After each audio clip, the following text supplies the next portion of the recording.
All right, we are live, and welcome to episode 210 of Crunch Time.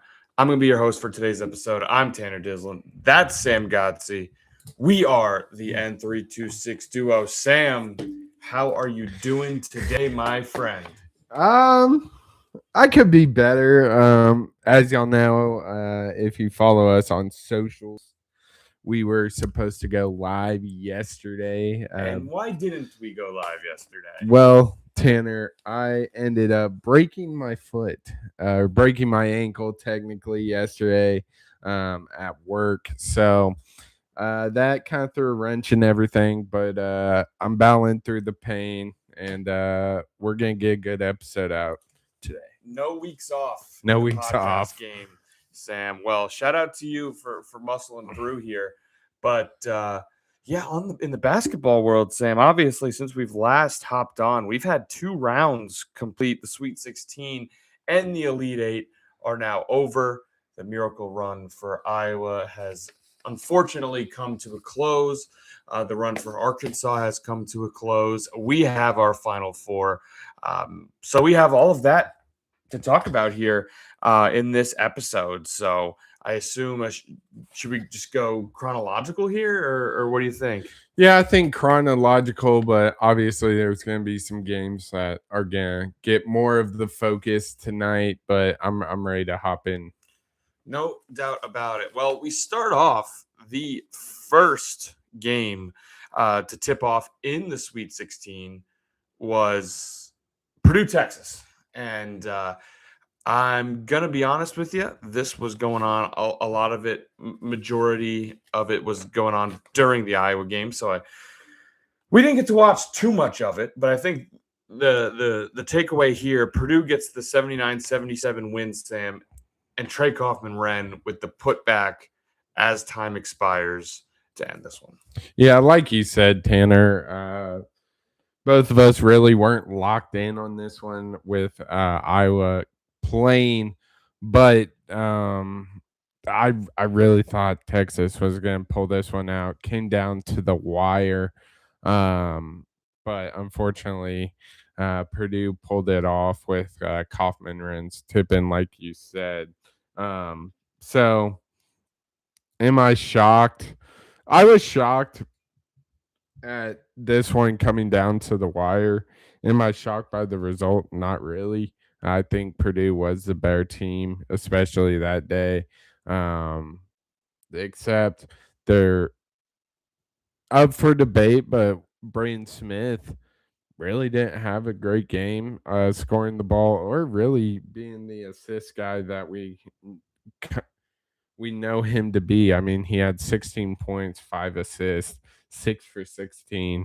Lucky for him, Fletcher Lawyer and Trey Kaufman-Renn stepped up big in this one, and a big reason why they got the dub. No doubt about it. I mean, this was the Trey Kaufman-Renn, at least for Purdue. I mean, he finished with 20. He was the leading scorer, 20 points on 10 shots, 8 Yeah. for 10 from the field. Just about as efficient as it gets. I do want to shout out on the Texas side, Tremont Mark. Yeah, that dude was a stud. Former Houston Cougar and Arkansas Razorback. Yeah. Tremont Mark, he ended with 29, 11 for 15 from the field. He played really well. Obviously, I know that final play got a little bit of scrutiny with, hook and hold, foul, whatever. I mean, it's just, I feel like all these plays are looked at under a microscope here. But yeah, Purdue gets the nod to the Elite Eight again. A season up and down for Purdue. Preseason number 1, the sky was falling, and they found themselves in the Elite Eight.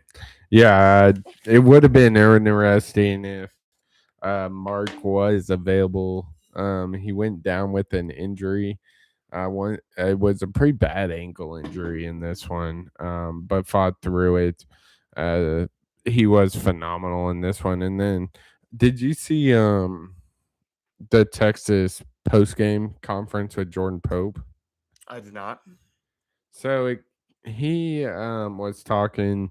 He's basically the conversation was about injuries to Texas Longhorns, and he's like, "Yeah, I played on a broken Oh foot." yes, okay, I did see this. I didn't know.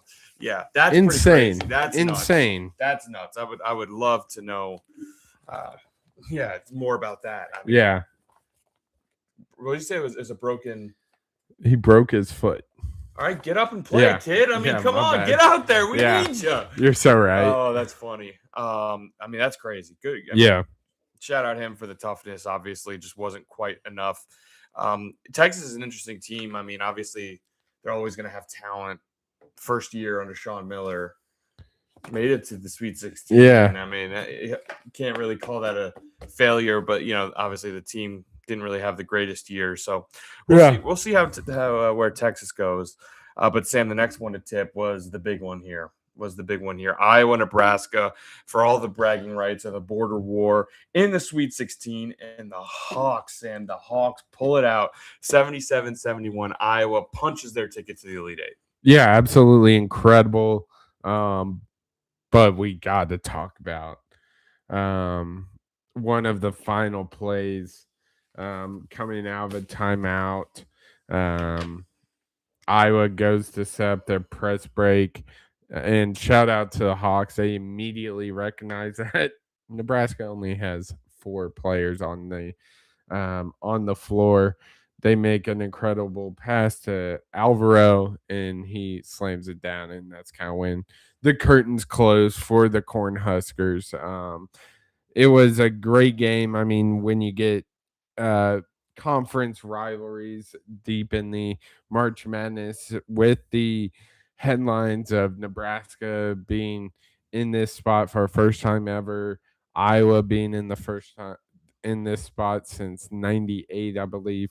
I think it was 80 98 season, 99 tournament. Yeah. was the year. So many storylines, and it coming down to that's one of the craziest endings in college basketball in recent memory. Yeah, so obviously I do want to talk about that more about that 4 players. But I mean, just looking at the game, this quite literally was the tale of 2 halves, at least for Iowa, because Nebraska started out piping hot. They had a 10-point lead. I think it might have even led by more than that in the first half. Nebraska scored 46 points in the first half, and if you're an Iowa fan and you're sitting there and Nebraska had 46 points, you're like, oh God, it's 46-28. It's 46-30. But Iowa matched them every step of the way. And Tate Sage with a huge 3 as the first half expires. And I know a lot of Iowa fans, myself included, we were sitting here going, how the hell are we only down 3? Nebraska was shooting the lights out of the ball. Iowa matched it. Nebraska got out to that hot start, but Iowa just kept fighting back. And in the second half, I said 46 in the first half. Well, I said before Nebraska only scored 71, so that's 25 points in the second half. That's nearly half the point total in the second half. Just completely different defensively. Price Sanford was great in this game. So was Braden Frager. But I just think Iowa really honed in on who you could help off of, who you couldn't, and who you can let shoot. And that's where that second half was. But Sam, obviously Iowa kept it. Nebraska controlled most of this game. Iowa took their first lead with about 2 minutes left. They stayed within an arm's length, and then obviously made the run at the end of the game. 4 players on the court. So the actual situation, Iowa was up 3, as you said. Give me the pie chart blame here. What are your thoughts with this? Because obviously this just can't happen. I don't know where to split this pie, because yes, should have Hoiberg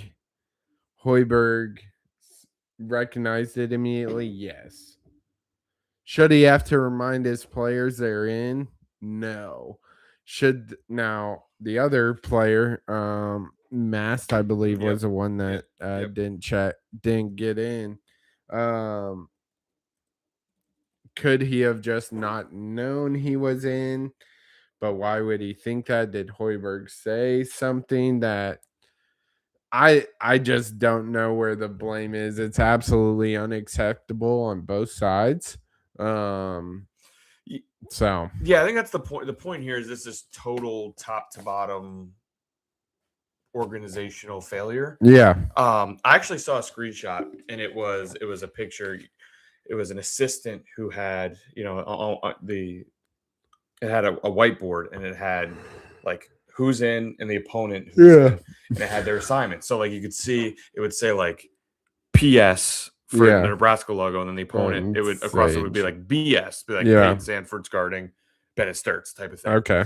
And I saw it was the name, all 5 of Iowa's players that are in the game.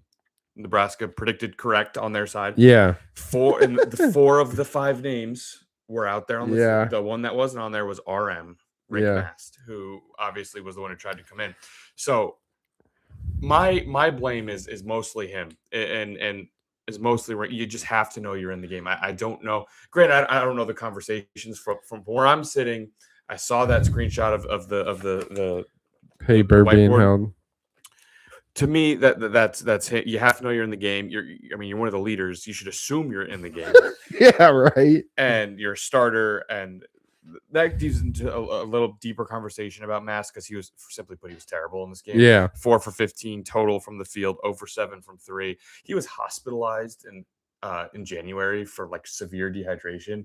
From that point on, Sam, he really struggled to shoot the ball, and that's Nebraska's offense just completely flipped. Yeah. And they turned into, I mentioned it when I was a couple episodes ago, and I was talking about how I think Troy can beat them because their offense just simply like wasn't there here. And Rink Mast not showing up was a reason why. And unfortunately for him as a senior, he just didn't have it in this game, and is obviously the big blunder of not checking in the game. So for me, that's the biggest.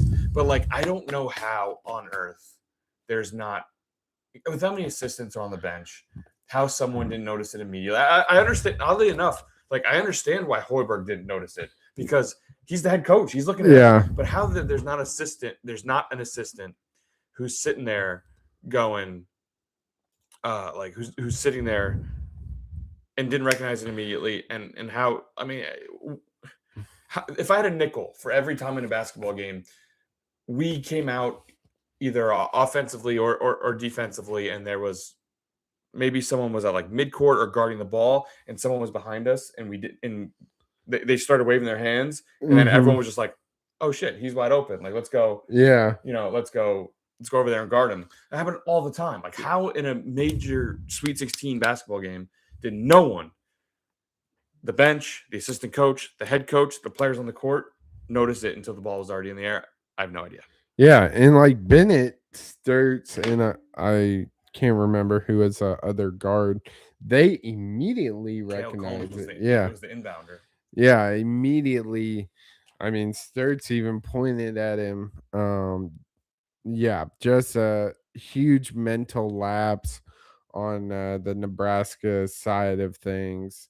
As a Nebraska fan, you gotta be absolutely heartbroken, because if Matt, and it's not like, I believe Mark Titus said this on his show, Mostly Hoops.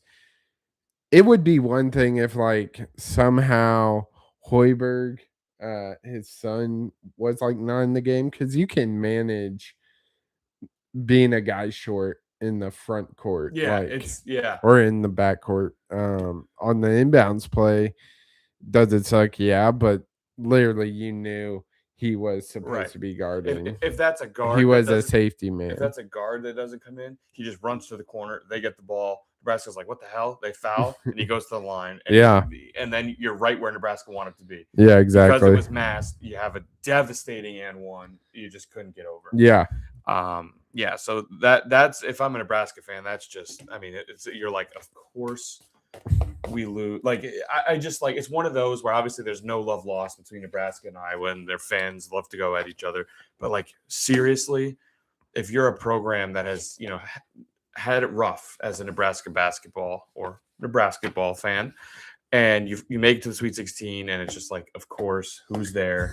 Yeah. Iowa. And then you lose it in a way where you had control the entire way, and then you don't, and you have 4 players on the court. That to me, yeah, that's as bad as it gets. So I feel for you, Nebraska fans. Obviously, I was quite happy with the results, but even more so on the Iowa side, like Sturts was like, I thought he was fine in this game. He wasn't amazing. He was perfectly fine. Fulgaris added 16 off the bench, continued his great play. It was just like, again, it was just like no one stood out. Everyone just kind of. I guess when I say no one stood out, Tate Sage kind of stood out because he had 19 off the bench, was our second leading scorer, 19 on 10 shots, 4 for 7 from 3, a couple really clutch threes. Yeah, for sure. So I guess that's not technically true that no one stood out and Tate Sage did, but again, yeah, leading scorer was 20 with Sturts, and he certainly didn't really have his best game. But from that, Iowa went to the Elite Eight, Sam, and it's just one of the more shocking run. It's certainly the most pleasantly surprised I've been on a team. I mean, I was never, obviously, in our lives made the Sweet 16, let alone the Elite Eight. So it was just incredible to watch. But just seeing Ben McCollum on every sports show to ever exist for that couple day span, seeing Iowa be the top story. It was just incredible. Yep, no doubt about it. But we'll have a more comprehensive look at the season as a whole when we get to the Elite Eight game. When Iowa's run actually came to a close. But continuing on here, next game to tip was Illinois-Houston. This, to me, this one was the one where I was the biggest surprise in the round of 64 to me was Georgia no showing and St. Louis just stuffing them out. That was a game I was somewhat excited for. This is the Sweet 16 version of that, where this was the biggest surprise to me because Houston, Sam, could not stand on a boat and throw. Oh my God, it was bad, man. 34% from the field, 28% from from three. They just couldn't get anything going. I mean, Fleming's 4 for 10, Sharp 7 for 16, Uzan, who's probably their best 3-level scorer, was 2 for 11 from the field. Sinek 3 for 12. It was just not pretty. And I'm a huge Kelvin Sampson guy. I think he's one of the greatest to ever do it. And it seems that with this year, it was last year, I think, was their best shot. Yeah, it was. I thought they had a pretty damn good chance this year, and to see them go out like that is not great. But yeah. Yeah, this was surprising. You mentioned just Houston as a whole. When I think of Houston's offense, it's Kingston Flemings. Obviously, he can shoot from deep. His mid-range game this year was insane, untouchable all year long. Was the best part of his game. He was a good finisher at the rim too. But yeah, obviously, in going up against Illinois, they have 3 7-footers from Serbia and from Czechoslovakia. So stuff at the rim came at a premium. So they resorted to that mid-range game. And you think of Sharp, one of the better shooters, one of the better just knockdown shooters in the game. Sinek, you said 3-level scorer. When you have 7-footers at the rim protecting the rim, and Houston just didn't have that height. Obviously, I know Tugler is their presence inside, but like he's 6'8", and you just didn't have the size. So the entire game was just mid-range fadeaways, shots from deep, and we rattled off the shooting numbers. It's just like it was a game where you simply could not afford to shoot poorly. And they did, and there was no answer.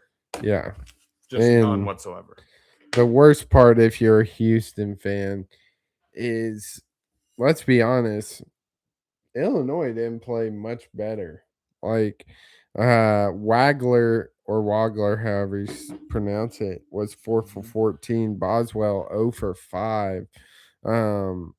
Visich obviously dominated down low, but like if you tell me Wagler's shooting 4 for 14, I'm taking that every day. Of course. And I think we got a pretty good shot. And unfortunately, like you said, Houston had to resort to the mid range of 3-point, and they just weren't falling.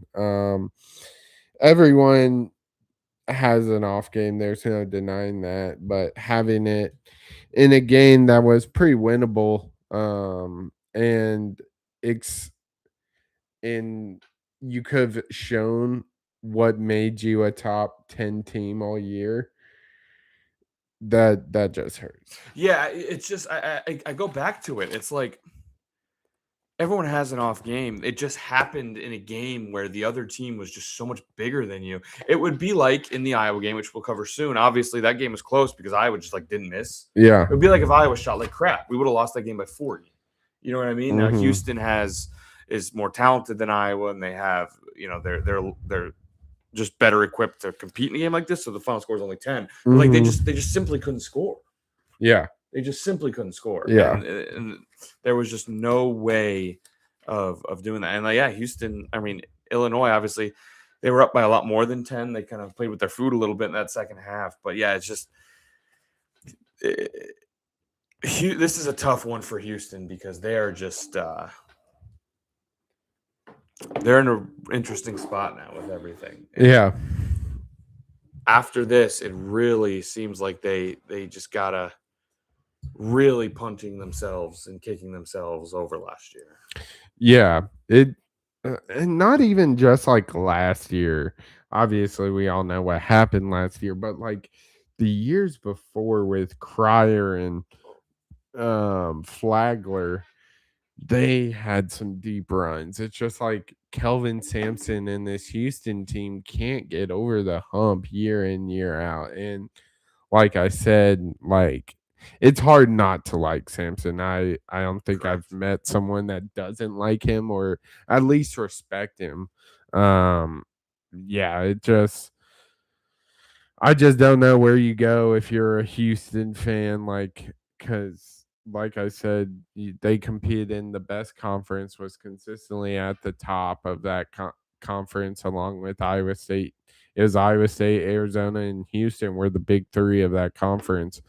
And yeah, it just sucks, man. Yeah, and that's the thing about this Houston team. It's going to look very different. Obviously, Flemings probably goes Yeah, to the NBA. Fleming, Sharp's the senior. Uzon, Yeah, Uzon Tugler's probably probably going to So, go. you know, he'll have his work cut Synax. out for him. But, like, Yeah. obviously, I don't think Houston's going to have a recruiting problem. They're going to be one of the Yeah, most I mean- talented teams in the country.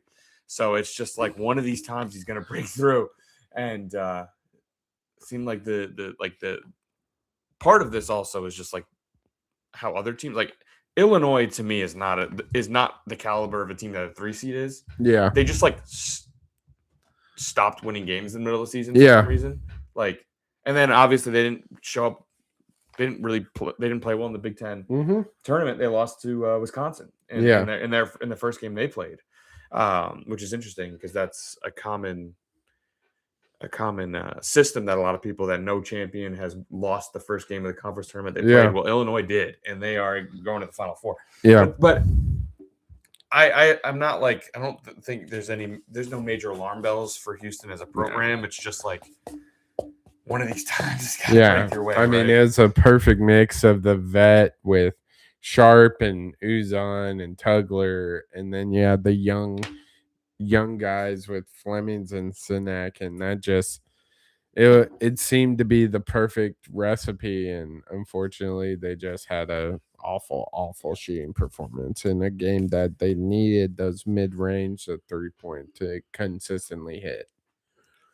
No doubt about it. No doubt about it. Now, the last game of the night, Sam, Arizona, Arkansas, and it seems Arkansas's lack of ability to defend, which had been a talking point throughout the year, really caught up to them when they're playing, if not one of the best teams in the country. And they unfortunately did not fare well against Arizona. Arizona was doing whatever they want. They scored 109 points. Won this game 109 Yeah. 88. Yeah, everyone knew with this Arkansas team, the Achilles heel um, was that defense and the lack of height. Brazil and Ewan had foul trouble early, which was definitely not great. Two best bigs on the team had to force Pringle to play a little more, and he was battling an injury. I mean, like y'all know, I'm an Arkansas fan, and it sucks seeing guys like Acuff, Billy Richmond, and Malik Thomas go out in somewhat of a pathetic way. But it also makes me feel a little better because I've been consistently saying Arizona is the best team in the country. Um, I mean, when the bracket got revealed, everyone knew like if this matchup happens, it's gonna be a tough uphill battle from the jump for Arkansas, and it just sucks it ended this way. Um, there's a lot of controversy around this one with a lot of Arkansas fans complaining about the announcers, the referees. Do I think the referees were great? No, I don't. But at the end of the day, you faced a team that was way better than you in many aspects of the game. So while it is frustrating and seeing one of the best in college basketball to do it, it's all right being with Arizona, but talking A Cuff, I mean, he was once again phenomenal. He was the kind of lone bright spot of this offense. He finished with 28 points, 8 for 19, was incredible this entire tournament, entire season. Was really the only bright spot. But I want to shout out Arizona. Arizona didn't let Arkansas get out and run ever in this game, and that's where Arkansas thrives. They like to get up and run, and they just had dudes constantly. Aka finished with 28, but is the toughest 28 he's had all year. Being guarded by Burries, guarded by Bradley, um, which I didn't know Bradley and him were at IMG, so they know each other's game well. It was just a perfect storm against Arkansas. Yeah, it was. And this, like you said, like Acuff had a great game, 28 points, 8 for 19 shooting. That is a very good basketball game. But like you said, I thought Arizona did a tremendous job because it was he worked for everything he got. And we talked, what did we say about the High Point game where it was like the easiest 35 you'll ever see. Yeah. This was the hardest 20 you'll ever see. This was an eye opener for me, obviously. I knew Arizona was good and that they were a team that obviously they were the number one in this region, one of the best teams all year. But like scoring 109 and just basically handling Arkansas, who had been a hot team coming up, and no one's really been able to stop that offense. I mean, Arkansas still ended with 88, but still, like it was just you never felt like Arkansas was in this game, and doing so, 109 points. Hopefully, you don't have the team stats up. Have you seen how many threes they attempted in this game? I don't have them up. I'm gonna go. Good. How many threes did they attempt in 109 points? 12. 8. Oh my god! They attempted 8 threes. Guess how many they made? 8 threes. Probably made 5. 63%. God. 63% from 3. Shot 8 of them. Shot 64% in the game. Scoring 109 points. Correct. 15 of that. 15 were from 3s. Just, the definition of a well-rounded team and not reliant on the 3. And obviously that's why they shot 64% because so many of them were layups. This. I'm not sure there was anyone beating Arizona this night. It's just, they were insane. They were really, really damn good. But anything else to cap the Arkansas season? Obviously, you kind of gave a little post-mortem there. It's going to suck to see Acuff move on. Yeah. He's not playing longer, but obviously when you have Coach Cal, you can never. Yeah. Yeah.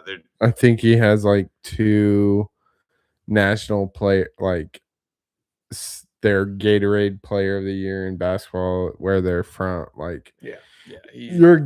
will you get freshman. another Darius Acuff? I don't think so, but will you get another 4 or 5 stars? Yeah. You'll get another stud freshman and a stud freshman guard. Also, for those of you counting at home, Houston 55 points in the game. Arizona 54 points in the first half, 55 points in the second half. So they just about scored that. Each of the halves. So crazy. No doubt about it. But on Friday, we had the rest of the Sweet 16. Sam, we started out St. John's and Duke, highly anticipated matchup. St. John's had a 10-point lead in the second half, Sam. Wasn't enough. Duke comes storming back. Duke wins this game 80-75. Yeah, this, I believe, correct me if I'm wrong, was the first game we saw Caleb Foster and Ngongba back. It was. This team certainly Foster. I think Ngongba too. Yeah. They're just a different team when especially Caleb Foster, because you can give guys like Evans and Sarr rest on the bench and don't have a big drop off. But St. John's, I just don't know what to make of this program. Hopkins was good. I just don't know. I don't know this St. John's team. They're one of the more confusing teams. Yeah, they were. I have I have some questions for Patino, and it's a question that's been asked a lot. Ruben Prey, Sam, played in the first half, went 4 for 4 from the field, 4 for 4 from 3. Obviously, did not play very much in throughout the season. Averaged only 4 points a game. Well, he had the hot hand. Key part in getting St. John's the lead and only played 12 minutes. Did not get put back in the game. And St. John's chokes that away. I question that. I do. But I just agree with you. Like the St. John's. And at the end, like they had a shot. I believe they were down 78-75. They had a 3 to tie with under 30 seconds left. That did not go in. And then they had to foul Duke. And that led to the 80-75 score. But like, I don't know what to think. I mean, this shot a ton of threes. They shot 32 threes in this game. Shot 40% from 3. I don't know. I just don't know what to say on the Duke side of things. I mean, the usual suspects. Evans had 25. Boozer had 22. It's a tough team to beat when those two are going for sure. Yeah, no doubt about it. But like, it was just kind of a slow bleed from St. John's from that lead. I just don't really have that many comments. I don't know kind of how to break this one down. Duke's obviously the better team. But Duke punched their ticket to the Elite Eight. And the other early tip, Michigan, Alabama. Yeah. That's about all I have to say. Yeah, this one was really never in question. Phyline got his shocker there. Yeah, the final score ended up only being 13. It was not as close as that. No, it wasn't. Michigan, kind of like the story with Arizona. They've been one of the best teams all year. Ran into a team, frankly, like Arkansas, a lot of similarities, like to get up and run, put up shots, and not play a whole lot of defense. And Michigan took advantage of their play style, and they can run with them just as well and play better defense. That's really what it came down to. Yeah, no doubt about it. Phyline was great, 35 from him. Michigan just so well balanced, so tough to beat. Did you happen to see Nate Oates' comments? I did not. So I don't have the exact quote, but he said something to the effect of, I thought I was going to have more guys. No. Referencing a couple of former G League players. Yeah. that guy sucks. I'm just gonna. I just don't like. He is him. one of the most unlikable coaches in all of sports. In terms of college basketball coaches, College basketball, he's up there.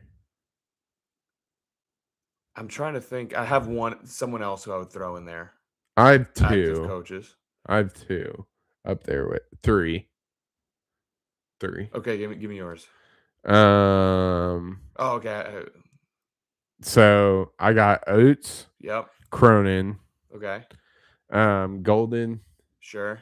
And then this one's gonna cause a little controversy, but I don't care. I don't really like him, Dan Hurley. I would like to throw one more in there. Who's that? Will Wade. Oh yeah. That's an interesting storyline right now. But point being, he's one of the more unlikable. Up there with everyone we just mentioned. I don't mind seeing them lose, and they were just completely outclassed. Final one was good, but they were outclassed. Yep. In the next game, a big time head coaching matchup. Your boy Danny Hurley, who you just sang the praises about, he took on Tom Izzo. Yeah. Michigan State and UConn in the 2-3 in the East region. UConn outlasts Michigan State 67-63. UConn gets out to the huge first half lead. Michigan State comes storming back. It just wasn't enough. Yeah. Just kind of ran out of time for Michigan State. Nothing again. I know this game was close, but like Terrence Reed was his typical self, just dominating down low. Caravan 17 point. Like there wasn't just this dude that took over this game. But like on the other side, Fears didn't play tremendously, struggled from the field, as well as Kohler. But like again, it seemed that the theme of this tournament is they kind of just ran out of gas down the stretch. Yeah, this was just the X factor for Michigan State. It's been this way all year. You look at Louisville, which I would say was Michigan State's one of their more impressive wins, certainly in the postseason. Yeah, the one where you're like, damn, like if this team can do that. And what happened? Cohen Carr had 21. He shot 2 for 4 from 3. The team shot 42% from 3. Like that's when Michigan State is doing that, obvious, like breaking news, team shoots well, they're better. But it was such an X factor for Michigan State. They shot 42% in that game. They go on against UConn. They shoot 25%. And it's just so massive with this team. You mentioned Fears not playing all that great. Carr didn't play that great either. Like leading scorer had 14. It's just not good enough. Yeah. It's just not good enough. Yeah, absolutely. Izzo hit obviously like the story around him with March is he's one of the best in March. Is it a little bit of an over exaggeration? Well, I would say no, because he's good in March. He just doesn't play in April. Yeah. He doesn't get to the Final Four. That's true. Play in April. Yeah. But like him being synonymous with the tournament, it's kind of like, at least now we're in the spot where, he'll go to the whatever round his seed pretty much dictates, and then he'll lose a winnable game, but not necessarily a game they should win against a team that's like equal level to them. And then you'll just be like, all right, well, that was just like a fine season for Michigan State. And it's been that way for a while. Yeah. I mean, the last time I remember being like, whoa, Michigan State was when that team beat the Zion, RJ Barrett Duke team. That's the last time I was like, whoa. Yeah, 100%. So, it'll be interesting to see. Obviously, I don't know, no one's doubting Izzo, but at the same time, it's like hang it up or start to or make a move here, because Yeah. it's been a minute since he's really put together a team to make a run in March and in April. Yeah, absolutely. So that was the end of Michigan State season, and Sam, a glorious hate watch it was. Tennessee really controlled this game against Iowa State, ended up winning 76-62. Yeah, you kind of had a feeling with this matchup that Iowa State was going to struggle, especially without Jefferson playing. And shout out to Tennessee bigs. Nate Ament finished with 18 on 6 for 10 shooting, but really is carry off the bench, finished with a double, absolutely dominating down low. And frankly, when you're arguably the best player on the Cyclones, Jefferson's out, you get to hone in on their second best player, their best shooter, Momcilovic, and Tennessee absolutely clamped him up. 6 points, 2 for 9 from the field, 2 for 8 from the 3-point. When he wasn't making shots, you knew it was going to be an uphill battle for the Cyclones, and it turned out to be a big reason why the Cyclones dropped this one.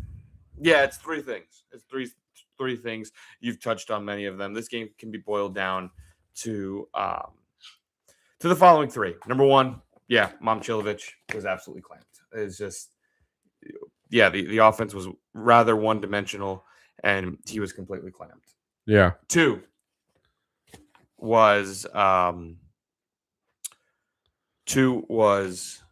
just not having Josh Jefferson. I mean, he was arguably their best player, maybe their second best player, 16 point per game scorer, second team All-American.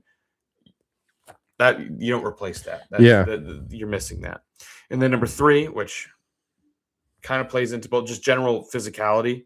Momcilovic, they were being incredibly physical with him, fighting through screens. He never got the light of day. Mm-hmm. Obviously, Joshua Jefferson brings a lot of physicality, so not having him hurt Iowa State, and that physicality reared its ugly head in the rebounding totals here.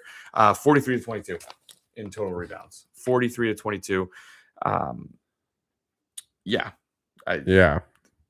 That's never a recipe for success. Tennessee had 16 offensive rebounds. Iowa State had 22 total rebounds. Yeah, it's just not.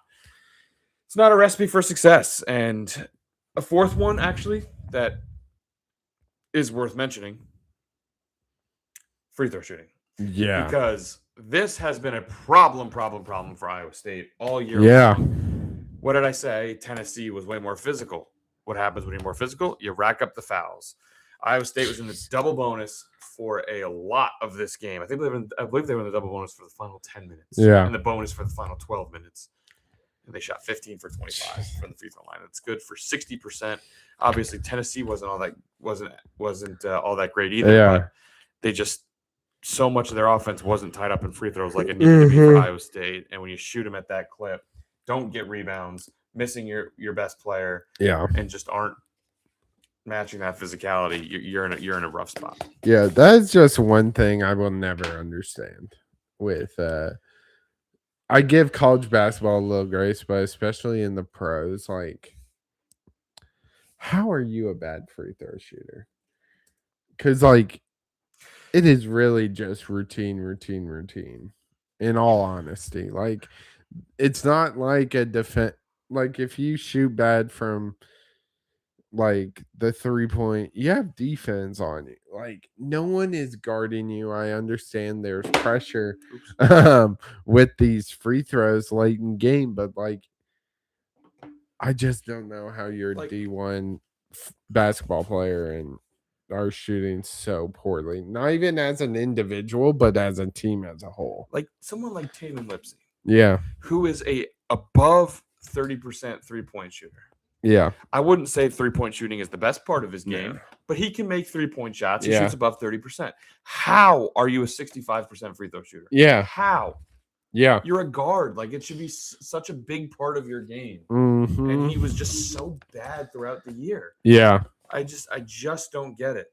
But Yeah, that's what it was. I mean, if free throws, when you can't make free throws, you can't get rebounds, and your best player is out, and your second best player or your two best players, one is out, one just is getting completely clamped. There's nothing you can do. Nothing you can do, and they just couldn't keep up. So, I mean, but if I'm an Iowa State fan, I'm pretty sick to my stomach. Oh yeah, I'm pretty sick to my stomach. Yeah, the way everything kind of lined up for deep potential Final Four Elite Eight run, and having your best player go down in the first 2 minutes of round of two? Yeah, round of. Is it first round? Was it their first round? I believe it was literally 6 minutes into. Yeah. 6 So minutes into if I'm an Iowa State fan, I'm sick to my stomach. Yeah, for absolutely are. And just like some notes on the team, like they'd beaten Purdue. That's an Elite Eight team. They had beaten Houston. That's a Sweet 16 team. They had taken Arizona, a Final Four team, to a final shot in the Big 12. The Big 12. It's just I'm sick if I'm an Iowa State fan, and to see some of those seniors. Jefferson's a senior, right? He's out, and obviously Lipsy, the heart and soul of that team, gone from this season. Not to mention your in-state rivalry is making a Cinderella. And that's a great way to wrap up the Sweet 16, Sam. For those of you counting at home, Iowa, Elite Eight. Nebraska, best season in their program history. No Elite Eight. Iowa State, a lot of fans were saying it was the best team they've had in their program history. Obviously, the injury puts an asterisk. No Elite. Yeah. Crazy. Just a shrug. But should we move into the Elite Eight games? Sam? Let's do it. Because we have, this one is probably going to be the one we cover the most, maybe. The first game to tip off in the Elite Eight, Iowa, Illinois. Iowa's run comes to an end. Illinois wins this game 71-59, Sam. Again, a very similar situation with Houston, Illinois could be applied here, just way bigger. That's kind of it.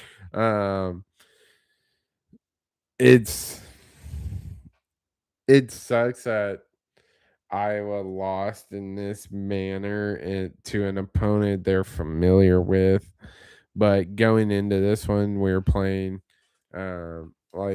we made it deeper than Nebraska. We beat Nebraska, that's a win. Made deeper than Iowa State, that's a win. Like, we exceeded every single expectation going into this tournament.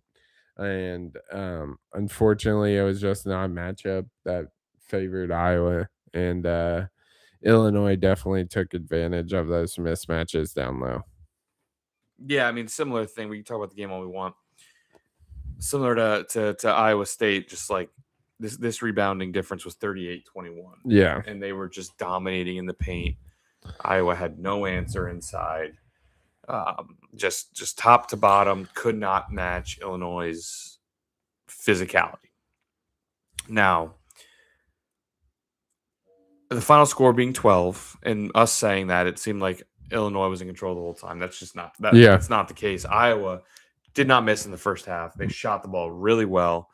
They were up 4 at halftime, and at the under 8 TV timeout, Iowa was up 1. Yeah. This game was winnable. So like that's 100%. That's where I struggle, is because part of me, I'm just like, I'm happy knowing that we literally played as good a game as we could have. It was just the size was too much. And that's it. Like, if we came out and got obliterated and didn't play well, I would have been thinking, man, what if we did play well? Yeah. We did play well, and it just wasn't enough. Yeah. But at the same time, it was a winnable game, and having your season ended with a chance to go to the Final Four in a winnable game hurts. Yeah. Hurts. But yeah, I think a lot of this will just what a season. Like, yeah. Year one under McCollum, everything we've said. The regular season wasn't always pretty. But to make an Elite Eight for the first time in your program, I believe the Elite Eight was 87. Yes. For the first time since '87. That's incredible. And from where this program has been, obviously the previous coach, I think he won. I think the previous coach. I'm done. I don't need to bring the name up anymore. He had, I believe, he had 4 March Madness wins in his entire tenure. Yeah. 4 March Madness wins.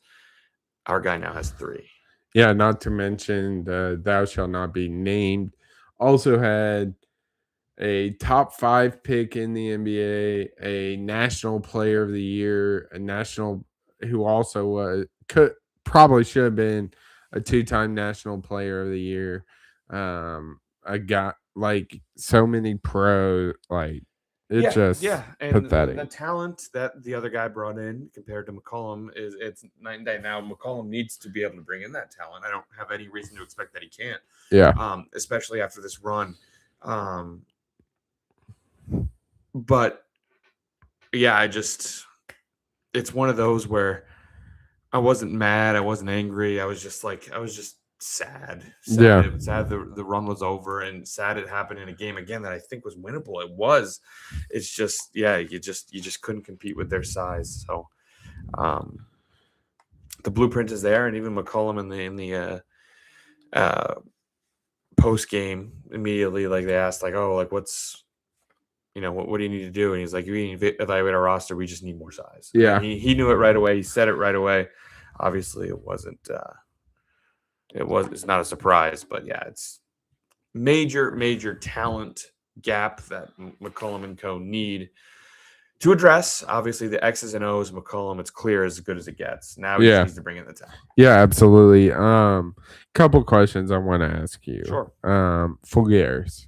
Yes. Obviously, almost the darling of this March Madness run, played 9 minutes. Yeah. There's a lot of talk of why he didn't get more minutes.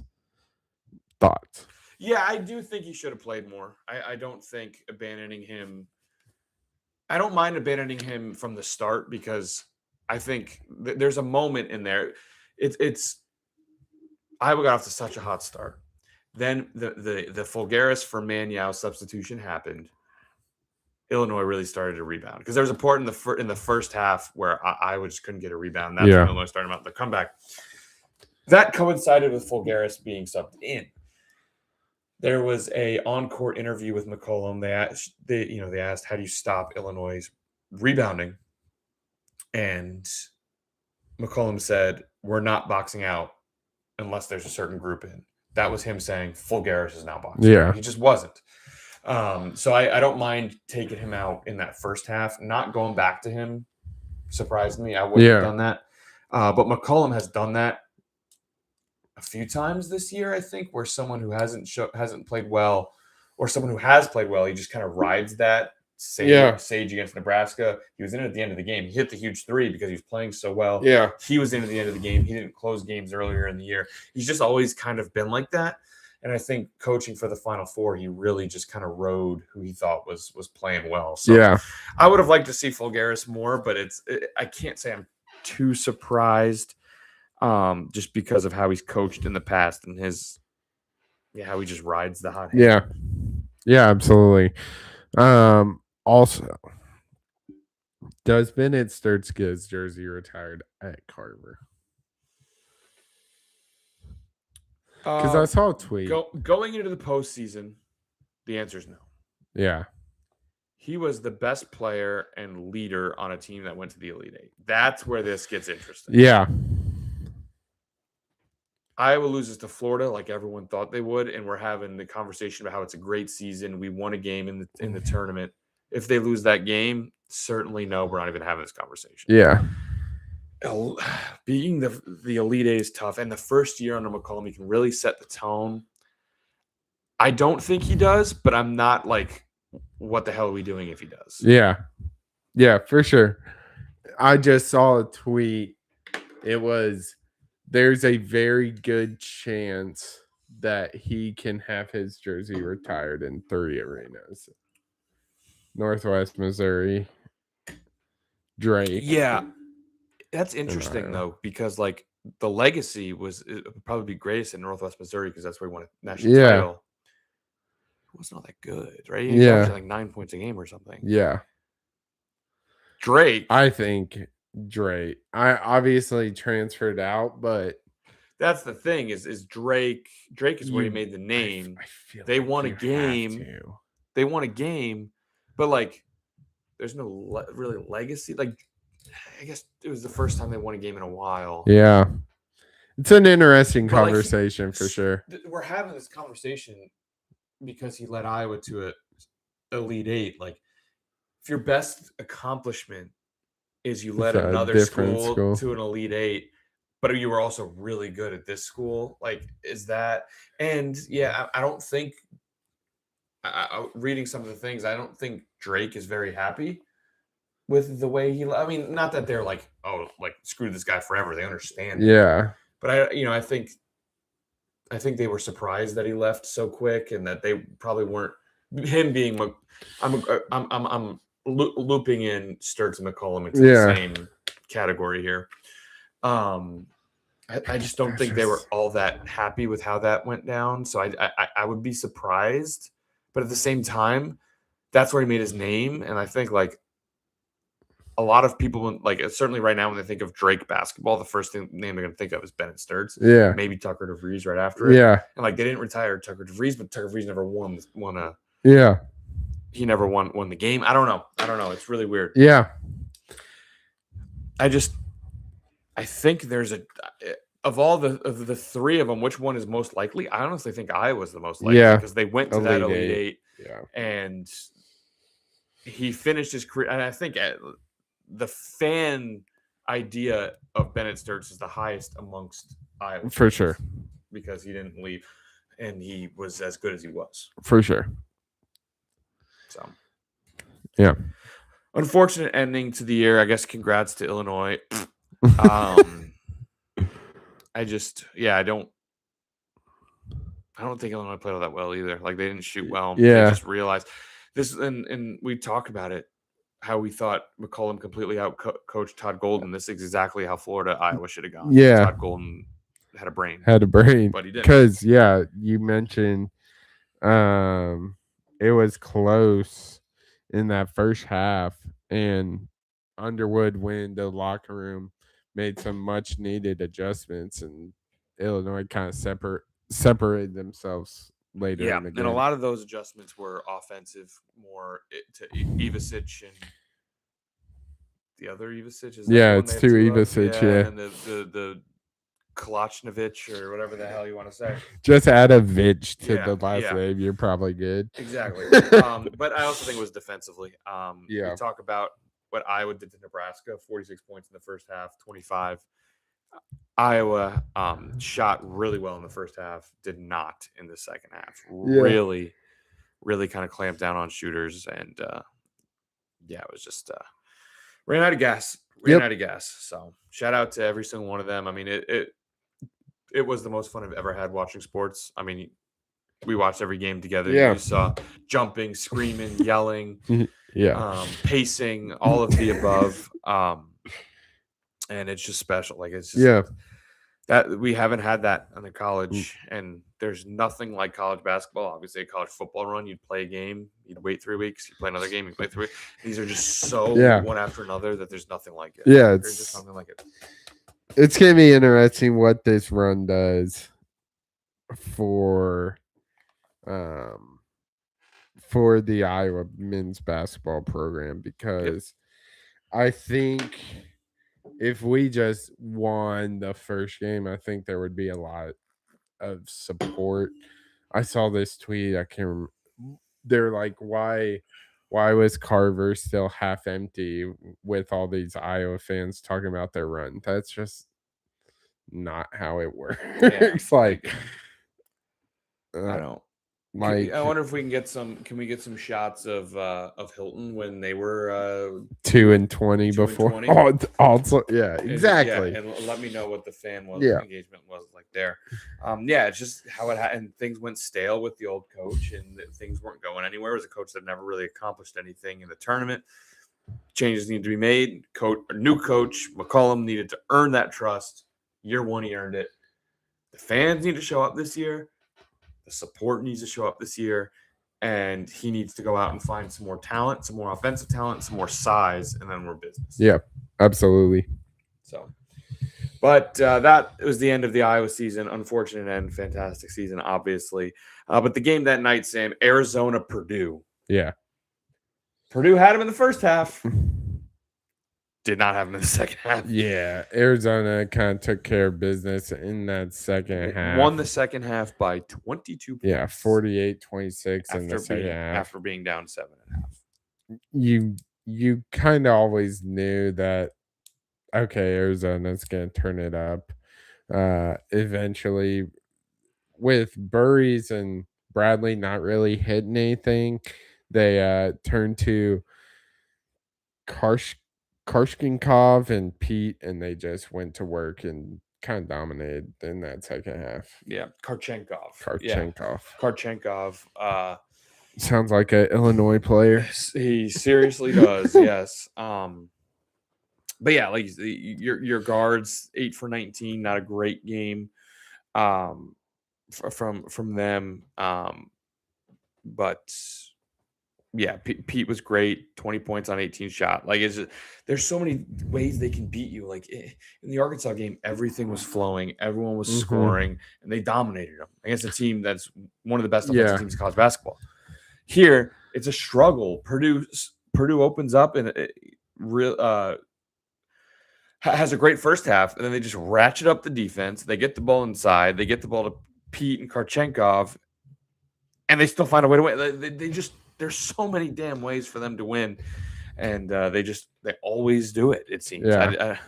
That's what makes this team so scary. Yeah, you can win. You obviously want to win in your way, but the fact they can adjust game by game basis and succeed in so many different ways makes them so incredibly scary. Yeah, no doubt about it. But the other thing I wanted to mention, Sam, this was the last game for a trio in college basketball that has been a staple for 4 years. Yeah. That trio being Braden Smith, Fletcher Lawyer, Trey Kaufman. Yeah. Them three have been at Purdue. They've been a staple at Purdue in the starting lineup for a long time. Interesting senior class, the winningest senior class in terms of total wins in Purdue basketball history. They made it to the national championship game. They also lost to a 16 seed. Yeah. Very up and down. But I guess I don't necessarily have any love for Purdue basketball, but those three they should be known as Purdue legends. They were very good for that program. And bouncing back, I believe the Fairleigh Dickinson loss was their freshman year. So we got off to a rough start their freshman year, bouncing back, making the title game, and putting together a couple of pretty solid years, being the winningest class in Purdue history. That's worth something. Won the Big Ten this year, so wanted to give them a little shout out. Yeah, absolutely. That's very rare, I think. Do you see a conglomerate of seniors stick together? Obviously, certainly in today's day and age, and them doing so it's going to be really strange watching Purdue next year without those three. Yeah, absolutely. Was Trey Kaufman run there for 4 years, or did he start somewhere else? I believe he was. Who am I thinking of? Yeah, he was Purdue for 4 years. I wonder who I'm thinking of, because I thought he started at Duke, but either way, yeah, this especially Braden Smith. I don't really love him, but if he wasn't wearing a Purdue jersey, and he was on one of my teams, I would be obsessed with him. Yeah, no, if Braden Smith played for West Virginia, I'd be like, yo, this guy's the best. Yeah. I really like his game. He's clearly the best of the three. Yeah. I'm not sure what the next level prospects are. I know lack of size is a big issue. But he was a fantastic college basketball player, all-time assist leader in NCAA history. Yeah. Crazy, but he was just that good. Yeah. He was a really good basketball player, and just kind of all I have to say. He's clearly the best of the three, and it's going to be really strange. Yeah, it's going to be weird, but like you mentioned how successful they were at Purdue, how they've played all 4 years there, but none of them are elite NBA prospects. Honestly, I don't see one of them having them three are the definition of just great college basketball players. Absolutely. And not much else. But Arizona punched their second team to punch their ticket to the Final Four, as we all expected. Yep. Do it in so many ways. A team we have not talked about much at all today, Sam, because they have just absolutely obliterated their opponents. Their Elite Eight game was no different. Michigan beat Tennessee 95-62. Just a full-on top-to-bottom obliteration. Yeah. This was a beat down from the jump. Honestly, not much to say for this one, to be honest with you, Tanner. 27 for Axel Lindeborg. Michigan shot over 50% for the game. Dominant. I guess I do have one thing. Go ahead. Obviously, with this being a blowout, Dusty May emptied out his bench in this one, and his son actually got in the game. Pulled up from three and nailed it. Everyone went crazy. I just love those moments, even though it's in the disgusting maze of Michigan. But it was pretty cool seeing that moment with a guy who doesn't get a lot of run past the first couple games of a season, getting in Elite Eight game and nailing a three was pretty sweet. No doubt about it. I do think it's worth mentioning, obviously, Lindeborg, the heart and soul of that Michigan team.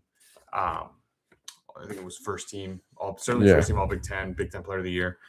I'm gonna give you 7 names. Okay. I would like you to tell me what they all have in common. Okay. So Lindeborg. All right. Cade Cunningham. Okay. Jalen Green. Okay. Evan Mobley. Okay. Jonathan Kuminga. Okay. Scotty Barnes. Jalen Suggs.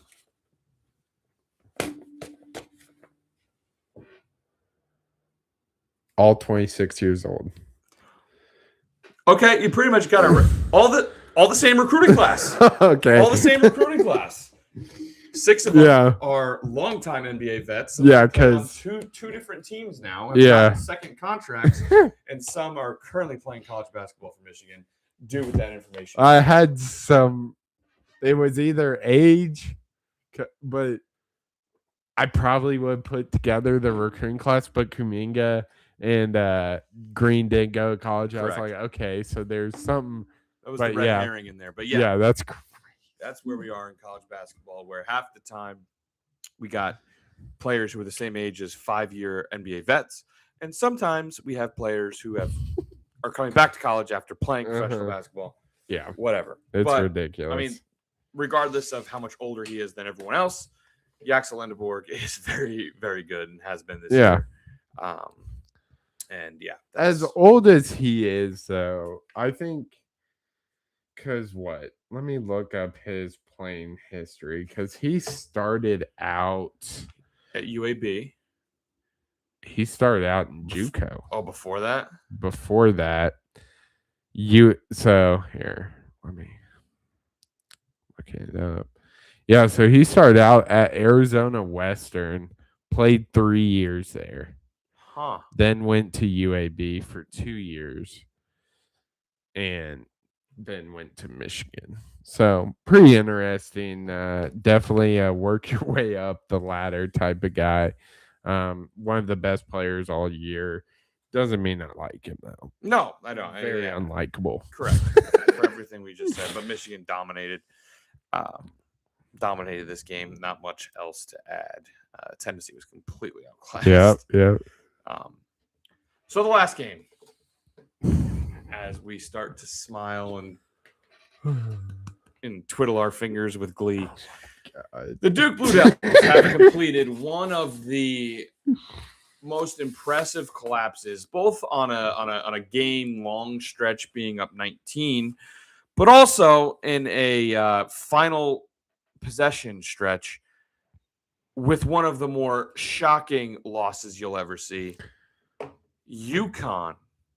Somehow, some way, Sam, after being down 19, they're being down multiple possessions late in the game, win this game 73-72. Just go ahead, take it away. I mean, as I previously stated, I like to throw John Shire in my not liked coaches list as well.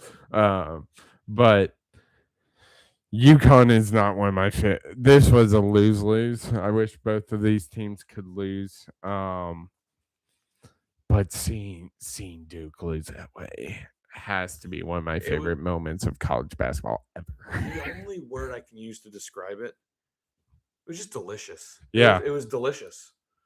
Yeah. And getting back-to-back years of some of the most impressive collapses you'll ever see is crazy. And, this gets into a really interesting conversation with Shire because look down Tobacco Road and you'll see how hard it is to continue success after the retirement of a legendary coach. Yeah. And he deserves a lot of credit for keeping this program and just right where they are. And the entirety of the ACC has dipped. So now they have become more dominant in the ACC by comparison. Back-to-back one seeds, back-to-back overall one seeds. I believe so. Yeah. They're still bringing in the best talent. All of that deserves credit. John Shire has a major choking problem. Yeah. Yeah. And you can say that again. If you looked at 2022 Duke. Yeah. When they lose to UNC at home in their final regular season game, and they have to give Coach K the microphone to address the students in his last home game after losing to their bitter rival, and he has to tell them to shut up. Then they go on. They lose to North Carolina State in the ACC tournament, whatever, they get upset. Uh-huh. Or no, that was a later year. Excuse me. Apologies. Then I don't remember what happened in the ACC tournament, but then they go on. They go to the Final Four. Yeah. And Coach K's last year. Yep. They meet up with the same North Carolina team, an 8 seed, mind you. Yep. They beat Duke and Coach K's career twice in a couple weeks, twice in a month. And you looked at Duke fans and you said, "Don't worry, it's gonna get so much worse." Yeah. Including the following year, a loss to NC State in the ACC tournament, a loss to NC State in the tournament where you had a double-digit first half lead. Yeah. A loss to Tennessee where you had a first half lead and then just get absolutely bullied in the second half. Lose by 12 to Tennessee. A loss in the Final Four where you're up 6 with 30 seconds left and you somehow lose that game. And now you're up 19 against UConn and you lose that game. What do you make of this? Yeah, severe choking job. And it's like, what's crazy is last year, it seemed, at least for me, I can't speak for everybody, but it seemed that Duke had somehow become likable. Like, I really enjoyed watching Cooper and Khan play for Duke. And I almost felt bad for them losing. And then this happened, and all the hatred for the Duke Blue Devils arises, and it is just a chef's kiss, man. Yeah, I think likable might be a stretch, but there are things about that Duke team that I didn't think were as dislikable. I think everyone was just on the Cooper flag train forever, so they loved watching him play. I didn't know much about Con Knipple going into the year. Yeah. So, I don't know. Maybe I was so he was just like a surprise. I'm like, oh, this guy's kind of good. And I don't even Malawak was another name that I didn't know. And I kind of liked him because he threw up on the court. And I remember talking about that on the show. And it was just I kind of like this guy. I don't know. I don't disagree with that. And then this year, from the minute the college basketball started, Boozer this, Boozer that. Boozer was on every screen all the time. Yeah. Yeah, I just when I loved it when Duke choked last year. Shire versus Samson. I always Yeah. lean Samson. I always kind of like Houston basketball because of Samson, so I was very happy that Oh happened. yeah. This year's team, I think, was more unlikable than last year's team, but it was Correct. it was just so delicious. Dude, I keep going back to that word because the amount of times I have rewatched that might have moved to my number one highlight. Which one's worse? Which one's worse? This year or last year? This year. They're different because they're way different. Last year was the Duke's going to win this game. Duke's going to win this game. Duke's going to win this game. What the hell just happened? How did they not win that game? Yeah. This year was Duke's going to win this game. Oh my God, they're killing them. Oh wait, here comes UConn. Oh wait, here comes UConn. Oh wait, here comes UConn. Oh my God, we got a game. Nah, Duke's going to hold on. Duke's going to hold on. Whoa. Oh my God. What? Why?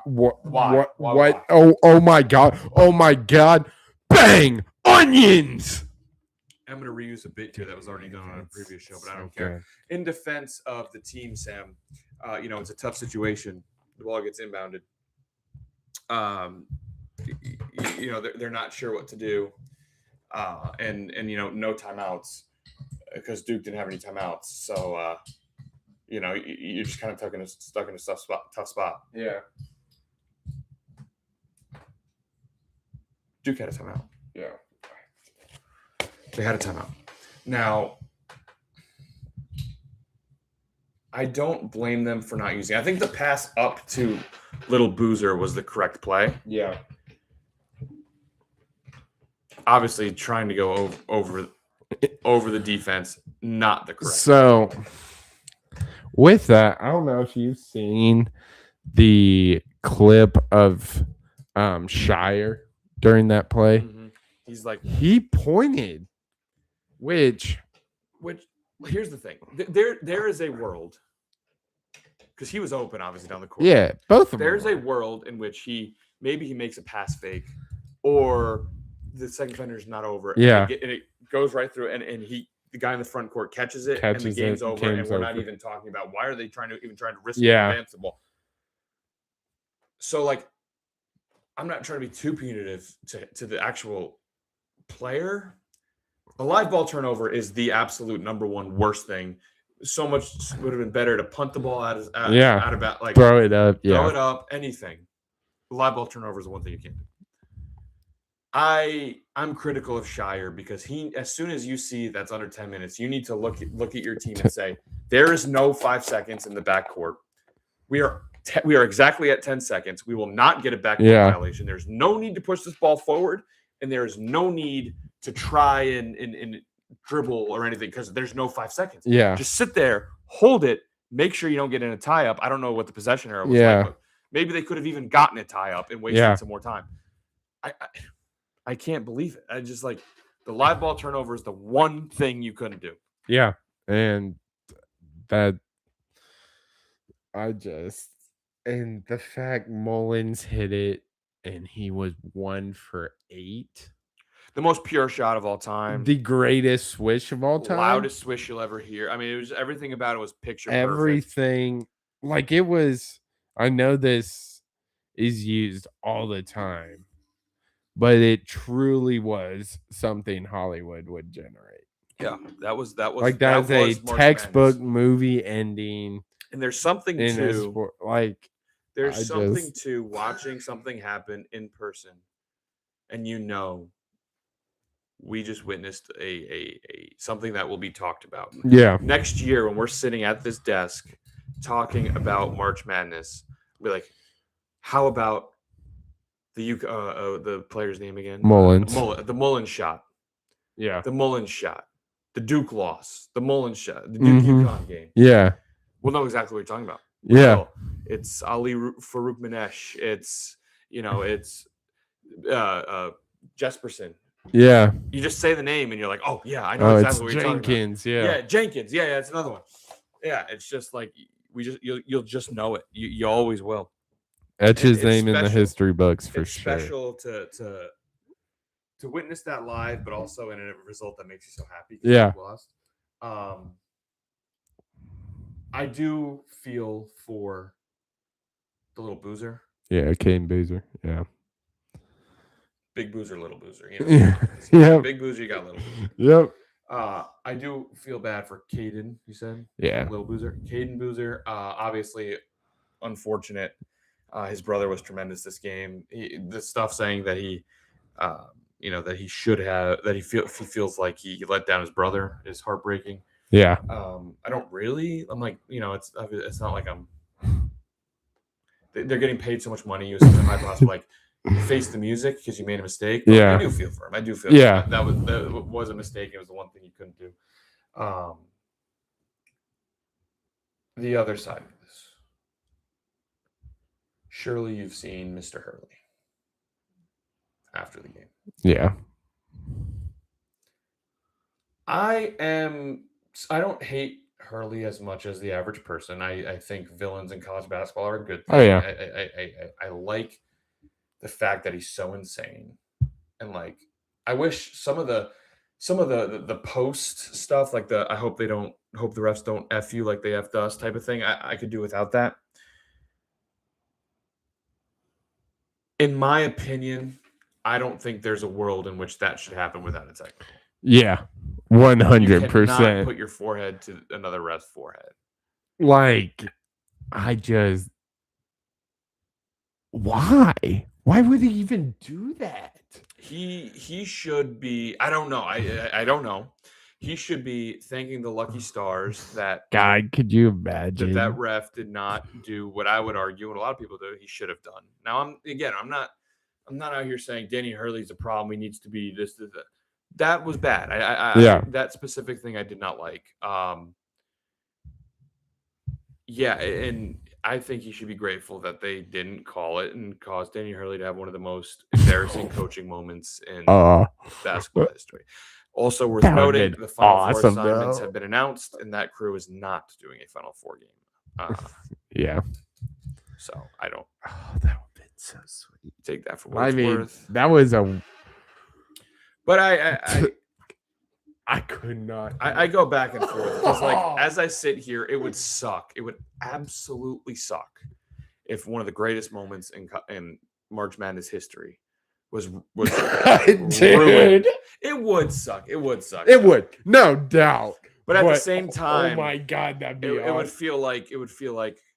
It feels like Hurley is operating with a level of untouchableness. Yes, 100%. That I don't think should be allowed to continue to operate. Yeah, that was crazy. I don't like it. I don't think anyone out there like it. If you're a UConn fan, you can't continue to pretend that like that's normal.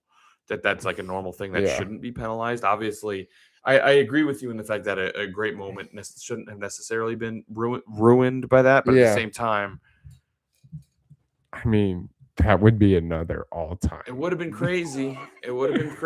I can't fathom what he's doing. I just can't. But yeah, and I said I don't like him, but like you said, he is the perfect villain. Like having villains like Mick Cronin, Will Wade, Hurley, Golden. Like, yes, I do not like him, but they play the villain role so well. But how often does someone like Izzo just bark at the refs when they're down? Like, if he stays at UConn for 30 years, like he is the perfect next chapter of the Coach K's, of the Roy Williams. Roy Williams was less of a villain than some of the others, but like Coach K was certainly a villain. Yeah. Izzo's been a villain. Like some of those guys that are.